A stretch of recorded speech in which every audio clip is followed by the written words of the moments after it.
Bonjour, une petite vidéo pour des élèves de première spé maths. Il sera question de la notion de trigonométrie.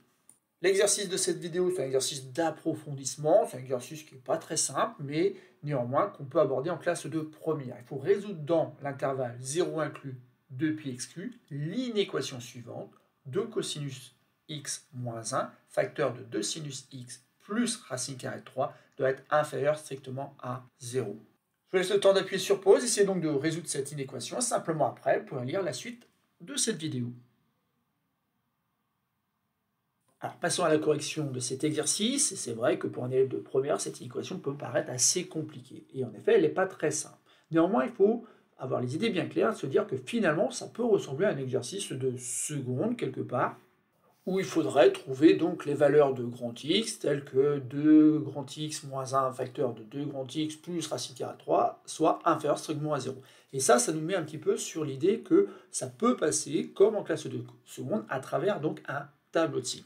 En effet, il va falloir étudier donc le signe de chacun des deux facteurs, comme on étudiait le signe de 2x moins 1 en classe de seconde. Et pour trouver le signe donc, du premier facteur, il faut trouver le signe de 2 cos x moins 1. On va regarder l'expression 2 cosinus moins 1, on va regarder quand est-ce qu'elle est strictement plus grande que 0. Assez vite, bien sûr, on a envie d'écrire que 2 cos x doit être strictement plus grand que 1, et en divisant par 2 des deux côtés, on arrive à cos x doit être strictement plus grand que 1,5. Le premier facteur est positif si et seulement si cos x est strictement plus grand que 1,5. Mais quelles sont les valeurs de x qui vérifient donc cette inégalité? Et bien ça, on va pouvoir les trouver à l'aide du cercle trigonométrique. En effet, si on prend le cercle trigonométrique, on veut que le cosinus de x soit strictement plus grand que 1,5. Or, on connaît le fait que le cosinus de pi sur 3, justement, ça fait 1,5. Mais attention, il y a une autre valeur de x dans l'intervalle 0,2π qui fait que le cosinus est 1,5. C'est ici, donc 5π sur 3. Et à l'aide de ce cercle trigonométrique, on va pouvoir trouver toutes les valeurs de x qui font que le cosinus est plus grand que 1,5. Je rappelle une dernière fois que le cosinus se lit sur l'axe des abscisses. C'est l'abscisse du point qui se trouve sur le cercle trigonométrique. Donc au départ, je suis ici, je tourne sur le cercle trigonométrique, et tant que je suis sur cette partie-là du cercle, le cosinus, qui correspond à l'abscisse d'un point qui serait colorié en jaune ici, est forcément plus grand que 1,5. Dès lors que je suis là, forcément le cosinus d'un nombre x est plus petit que 1,5. Prenons même ici la valeur moins 1. Et je continue, et à partir du moment où le point M se trouve sur cet arc de cercle. Donc si on résume, cela revient à dire que x appartient à l'intervalle 0 pi sur 3, alors ici exclu. Pourquoi exclu? Parce que justement, lorsque x prend la valeur pi sur 3, cosinus de pi sur 3, c'est égal à 1,5. Or, on veut que ça soit strictement positif. Mais attention, bien sûr, il ne faut pas oublier les autres valeurs de x qu'on doit retenir ici, qui sont les valeurs de x qui sont comprises dans l'intervalle 5π sur 3, 2π exclu. Pourquoi exclu? Parce qu'on cherche les valeurs dans l'intervalle 0 inclus, 2π exclu. Donc voilà les valeurs de x qui font que l'expression ici est strictement positive. On pourra avoir un raisonnement analogue pour savoir quelles sont les valeurs de x qui font que l'expression est égale à 0. On trouverait uniquement π sur 3 et 5π sur 3. Et un raisonnement analogue pour déterminer les valeurs de x qui font que l'expression est strictement plus petite que 0. C'est bien sûr toutes les valeurs qu'on n'a pas citées. Bon, je peux me contenter de faire ça et regarder maintenant le signe de l'expression 2 sinus x plus racine carrée de 3. Et là, c'est à peu près la même chose. Dans un premier temps, je vais chercher les valeurs de x qui font que l'expression est strictement plus grande que 0. Donc 2 sinus x plus racine carrée de 3, je veux que ça soit strictement plus grand que 0. Assez vite, donc j'ai 2 sinus x qui doit être strictement plus grand que moins racine carrée de 3. Et enfin, sinus x doit être strictement plus grand que moins racine carrée de 3 sur 2. Et pour trouver les valeurs de x ici qui sont solutions de cette inéquation, on n'a pas d'autre moyen que d'utiliser le cercle trigonométrique. Alors cette fois-ci, ce qui nous intéresse donc, c'est la valeur du sinus, la valeur de sinus de x. Et il faut que cette valeur donc soit plus grande que racine carrée de 3 sur 2. Racine carrée de 3 sur 2, sur l'axe des ordonnées, c'est à peu près ici. Et je sais que ça correspond donc à des valeurs particulière. Et comme c'est des, entre guillemets, multiples de pi sur 3, pi sur 3, 2 pi sur 3, 3 pi sur 3, ici il y a 4 pi sur 3, alors qu'ici il y a, comme tout à l'heure finalement, 5 pi sur 3. Et ensuite, je vais tourner autour du cercle pour savoir quelles sont les valeurs que je dois conserver. Donc je commence à 0, je regarde quelle est donc la valeur du sinus. Tant que je suis à 0, de toute façon, le sinus, le sinus c'est 0. Donc 0 est bien plus grand que moins racine carrée de 3 sur 2.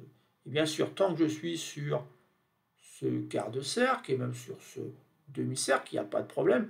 Chaque point qui est colorié en jaune a une ordonnée qui est strictement plus grande que 0. Donc ça veut dire que le sinus de la valeur qui est inscrite ici est strictement plus grand que 0. Donc je continue, voilà, et puis j'arrive à la valeur 4pi sur 3. Sachant qu'après, quand je vais plus loin sur le cercle trigonométrique, forcément, l'ordonnée est plus petite que moins racine carrée 3 sur 2, mais qu'elle va redevenir donc cette ordonnée plus grande que moins racine carrée 3 sur 2 lorsque le point sera sur cet arc de cercle. Ça veut dire que sinus x strictement plus grand que moins racine carrée 3 sur 2, ça équivaut au fait que x appartienne donc à l'intervalle 0, 4pi sur 3, exclu, union 5pi sur 3, 2pi, exclu, puisque 2pi ne fait pas partie de l'ensemble dans lequel on doit trouver des nombres solutions. On pourra avoir le même raisonnement pour déterminer les valeurs qui font que l'expression est égale à 0. On trouverait uniquement 4pi sur 3 et 5pi sur 3, bien sûr. Et on pourrait avoir ce même raisonnement pour déterminer les valeurs qui font que l'expression est inférieure strictement à 0. Et on trouverait uniquement les valeurs comprises entre 4pi sur 3 et 5pi sur 3, autrement dit, les valeurs que ici je n'ai pas coloriées en jaune.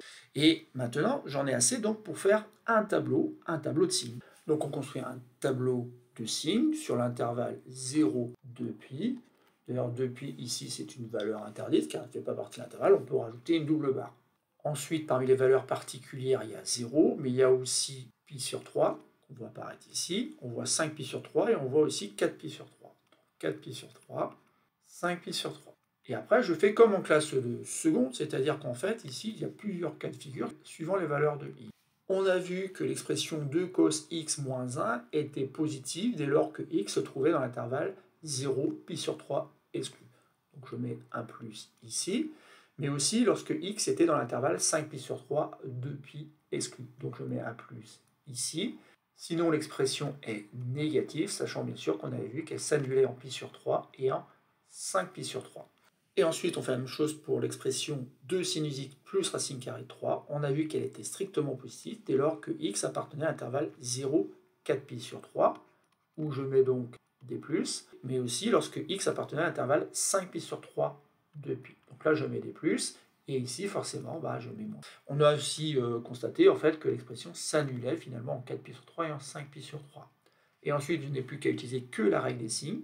Plus mais par plus donne plus. Moins par plus donne moins, moins par moins plus par plus, plus. Il ne reste plus donc qu'à reporter les zéros et à répondre donc à la consigne qui consiste à trouver tous les nombres x qui vérifient donc que l'expression qui est à gauche est inférieure strictement à 0. Et en lisant sur la dernière ligne de ce tableau, on constate que l'ensemble solution, c'est l'ensemble des nombres compris dans l'intervalle pi sur 3 exclu, 4 pi sur 3 exclu. Voilà, c'est tout pour cette résolution d'une équation qui fait appel bien sûr à vos notions sur la trigonométrie, sur la fonction sinus et la fonction cosinus, même si ici on se sert essentiellement du cercle trigonométrique.